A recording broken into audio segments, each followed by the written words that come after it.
想 share 嘅咧就係外幣呢一樣嘢啦，咁錢就梗係唔走得甩噶啦，要去使。咁講真咧，其實而家我喺外國嘅使費咧，其實90%咧都係會用 credit card 嘅。咁不過咧，永遠咧都會有一啲地方咧係會需要用到 cash 啦。咁即係可能係一啲路邊攤檔啊，或者我真係都有遇過嘅，有一啲 cafe 咁啱嗰部收錢嗰部終端機咧，唔知點解連唔到上網 WiFi 啦，咁出現咗啲問題咁樣啦，嗰刻咧真係要收 cash 喎，咁如果冇咧就好尷尬。我自己都試過去德國，好想喺一個路邊攤檔買啲嘢啦，揀好晒先發現佢淨係收 cash，咁又係好尷尬嘅。仲有咧就係有一啲嘅地方咧，佢可能嗰個外地發行，即係唔係佢哋嗰個國家發行嘅信用卡咧係碌唔到嘅。咁我試過台灣啦，試過越南啦，都發生過呢個事情啦，咁樣。咁所以咧都係要攞定啲現金喺身嘅。我都要舉手理身一下咧，我已經好耐咧冇去過找換店噶啦。其實最主要我找換店咧嘅匯率咧，其實通常都幾好嘅 ，if not the best。8年前左右啦，就開始就轉咗咧，就真係用當地嘅 ATM 提款做海外提款咧呢一個做法嘅。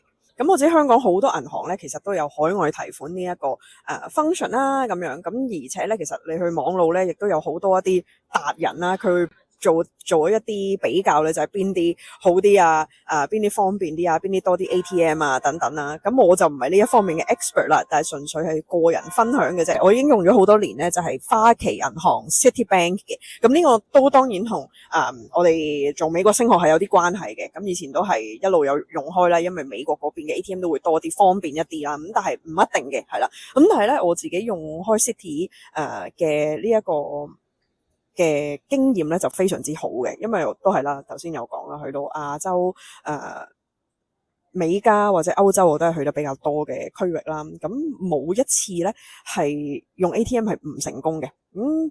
而且咧佢個 rate 咧其實就唔係睇當地，即係嗰個匯率啊，就唔係睇當地嗰部 ATM 啦，或者當地嘅銀行嘅，而係咧你隨時隨地只要有 WiFi 有 data 咧，你可以用你個 Citi 嘅 app 啦。咁你入到去。咁譬如你要換美金嘅，你要換歐羅嘅，你要換日幣嘅、韓元嘅，點樣都好啦。咁你就即時咧可以喺個 app 嗰度睇到佢嗰個匯率。咁其實都唔會太誇張，因為都係銀行 offer 嘅匯率啦，唔係會過於貴啦。當然都係頭先嗰句啦，可能冇找換店咁靚仔嘅，但係唔係話極遠咯，差別係啦。可能你搭架車再要去找換店。再要找換店翻屋企，其實都可能差唔多噶啦 end up 咁樣啦。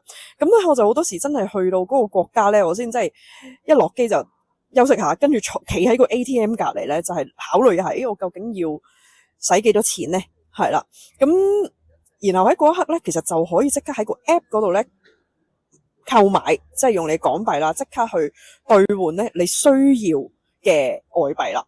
OK， 咁譬如我係要發現啦，我而家7日喺美國嘅，咁我絕大部分時間用信用卡嘅，咁但係都留啲錢傍身啦，可能我要攞500蚊美金出嚟啦，咁樣，咁即刻咧就可以個 app 度見到，今日個匯率係譬如7.83咁樣嘅，咁我即刻咧就用7.83換500蚊美金，就會自動喺香港 Citi 香港港幣戶口啦扣數，然後就入咗美金落去 Citi 戶口，然後將張卡拍入去 ATM 嗰度。即刻就攞到錢出嚟噶啦！我係實測過好多次噶啦，1分鐘、3分鐘啦，頂多係啦，就 OK 咁樣啦。咁同埋喺個 app 嗰度咧，都可以即時 set 埋個 ATM 密碼啦，係啦。咁講咗咁耐都未講清楚咧，其實呢一張係debit 卡扣賬卡，就唔係 credit 卡嚟嘅。OK， 呢個係好大分別嘅，記得留意啦。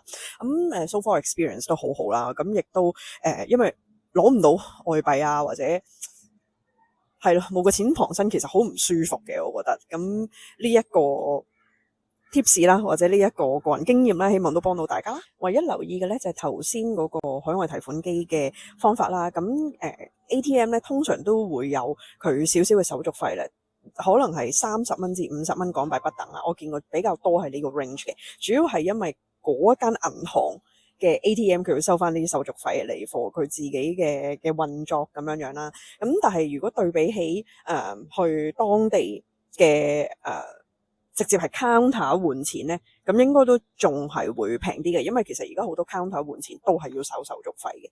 係